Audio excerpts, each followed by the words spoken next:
Welcome to this Football Manager 2018 experiment where we're investigating whether Egypt can win the World Cup. This is part 2, so if you haven't checked out part 1, please go and watch that first so you know what this is all about and where we're up to so far. In today's part 2, I'm going to be holidaying 2 more World Cups, so to the end of the 2026 and then to the end of the 2030 World Cup. If you're enjoying this experiment and would like to see more, if you'd like to see a part 3, please pop a like on this video. It'd be very much appreciated, and it just lets me know that you would like to see more. I'm happy to keep holidaying quite far into the future to see if Egypt can win a World Cup.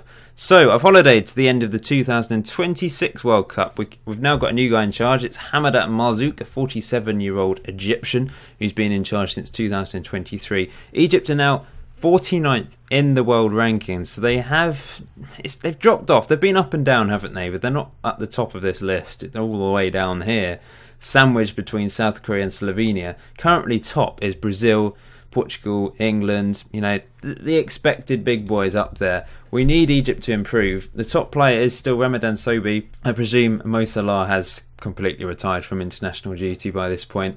This guy though, 129 caps, 34 goals. He's actually moved to Liverpool after not really being played by Bayern Munich, and he's kind of replaced Salah, I suppose, as the Egyptian on Merseyside, and he's having a decent time in England by the looks of it. Another top player is Tarek Ramadan, 24-year-old. He is one of the regens that had lots of potential at the start of this save. He's actually moved to Sevilla now, where he is a first team regular. Not such a good first season, but second season much better if you look at average rating here. So I think he's turned into a decent player. If we just have a look, in fact, at current ability, who is the top guy? It is Ramadan. He's got to 165 current abilities, ahead of Sobhi. He hasn't quite got to the promised land that he was expected to get to.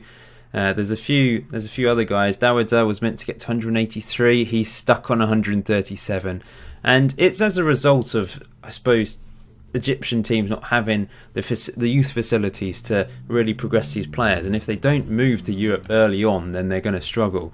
He did eventually move to Gladbach, but by this point I suppose the damage had been done and he's not been able to get to the required standard to be a real world-class player. He does look like a good player though, good poacher.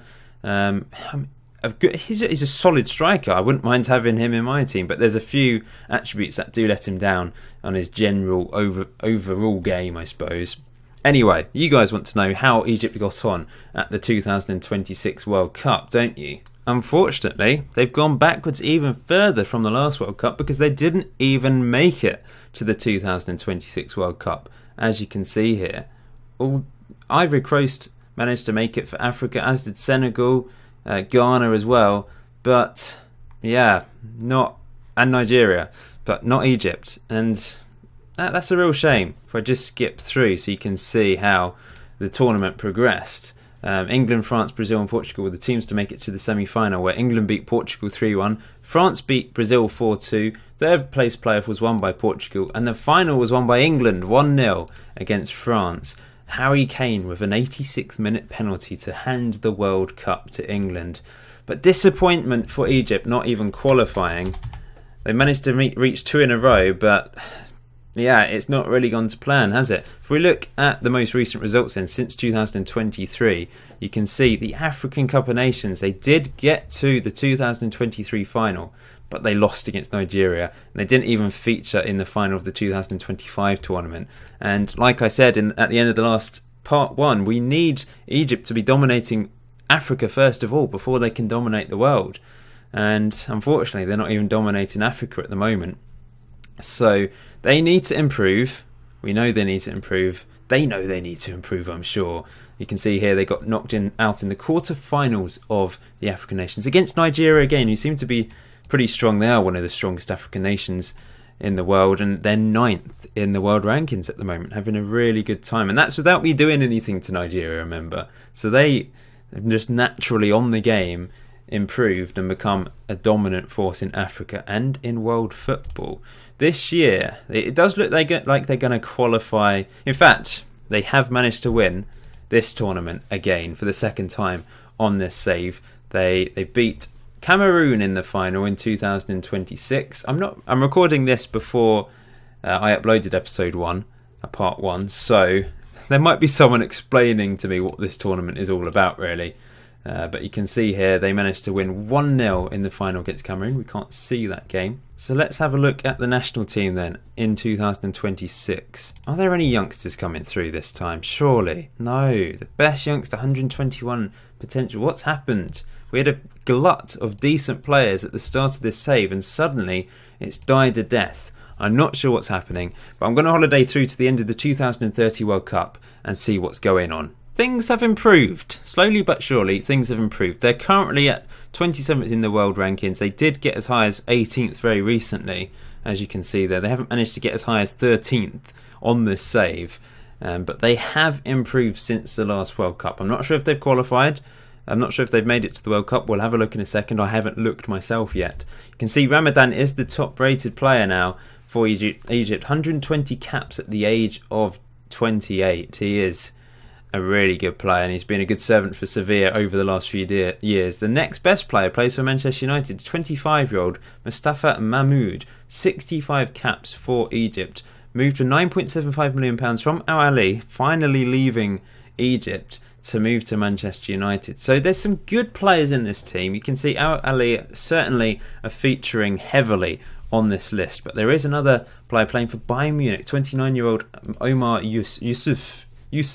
8.5 million pounds he moved for from Gladbach. They have some top players, but we need better players. The best rated player currently is Tariq Ramadan, and Mustafa Mahmoud is second. There's 4 players with over 150 current ability. We need them to be at least getting to this level if Egypt are ever going to feature heavily in World Cups in the future. Egypt finished top of their group in World Cup qualifying. That is a really good start to the World Cup campaign. You can see Dawada was top goal scorer of 13 goals. He's a top class guy, top class finisher. Look at him.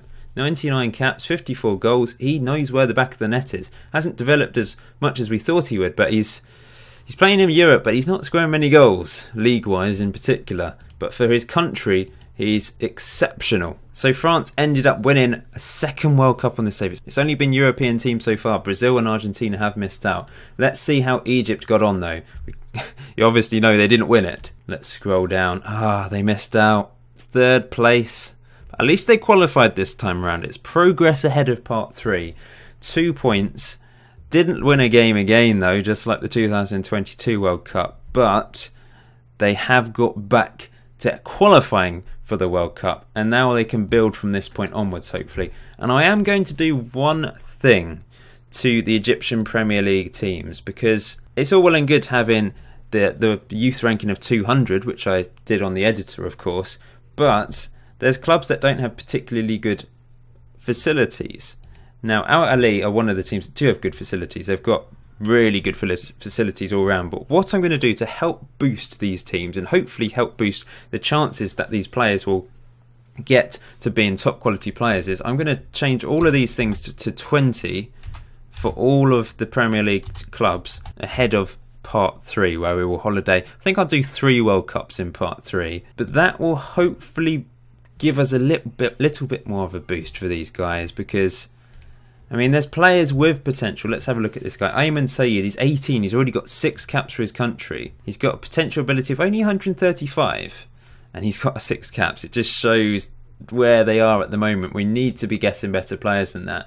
But yeah, I'm going to do that for all 18 Premier League teams, current Premier League teams. I'm just going to show, you can see here how Ahly won it every single season. It's pretty boring, really. I'll just scroll down so you can have a look at the recent winners of the 2nd division, which is absolutely huge, and also the very big 3rd division as well. For those of you from Egypt or know about Egyptian football, you might recognise some of these teams. One thing we can say is Egypt are starting to dominate African club football in particular, because Al Ahly have managed to win 4 Champions Leagues in a row. They won 3 in a row here, 2020 to 22. They then went 3 years without winning it. They managed to finish runners-up here, and now they've managed to win 4 in a row once again. That's really impressive stuff. So they've won 7 on this save. It shows Egypt is starting to make their mark in Africa big time. I mean, they have won it previously, but you know, that is proper dominance, isn't it? 7 of the last 10 Champions Leagues won by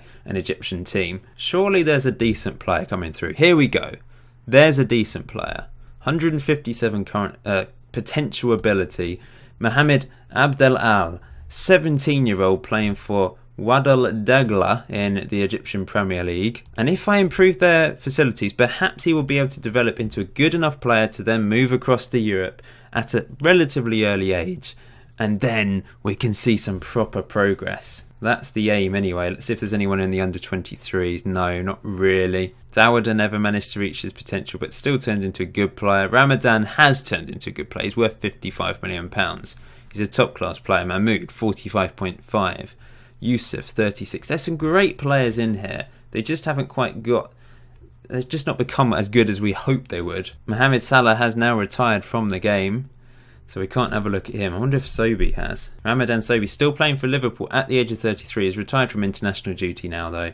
But he's been there a long time. 143 caps in the end for him. I'm guessing Salah is probably holds the record for caps. Let's have a look. All-time top goal scorer is actually Hassan, who I think has retired. In fact, he won't hold most caps, Salah, because he retired early, didn't he? So I don't think he's going to feature on any of these lists, really. The most expensive player, Egyptian player, is Hassan, going from Stoke to Bayern Munich. Obviously, he went back to Liverpool, back to England. These are the world rankings, highest world ranking. I thought we saw them get to, 13th in 2020. That's the highest we've seen so far. 18th over the last 2 years. I think there's definitely been a bit of steady improvement since 2025. So hopefully they're on the right trajectory. We're going to see them get to the very top at some point in this experiment. I'm determined to try and get them as close as possible. I mean, I could look around this forever. Look at the finance. This is really random. The finances of Egyptian, like all the teams are pretty much the same, but there's some Premier League teams that have really insecure finances. Remember, I gave them all 50 million at the start. Al Ahly are the only rich team in Egypt. And there's two secure teams, one of which is in the 3rd division, which is strange. And then there's just loads of okay teams. So maybe I need to give them a bit more of a financial boost. This is reputation-wise. I mean, Al Ahly to have a 4-star reputation, that's really good. They are easily the dominant team in Egypt. I can't see anyone else catching them. But what I'm going to do, like I said, I'll improve all the facilities of the current Premier League teams that hopefully will give us a bit more of a chance in part 3 of seeing Egypt make some progress in the World Cup. That's for certain. Still, their best World Cup is actually the first one. We were hoping, for some real improvement after that, but 3 World Cups later, it's not happened. Anyway, thank you for watching part 2 of this experiment. If you haven't done so already, please subscribe. That would be fantastic. I'm sure there's plenty of you that watch my videos that haven't clicked the subscribe button, so it'd be great if you could do that. Part 3. That'll be out in a few days. I think I'll holiday 3 World Cups for the next part. And hopefully we will see Egypt win the World Cup. Probably not, but you never know. Until next time, enjoy FM18. I'll see you very soon.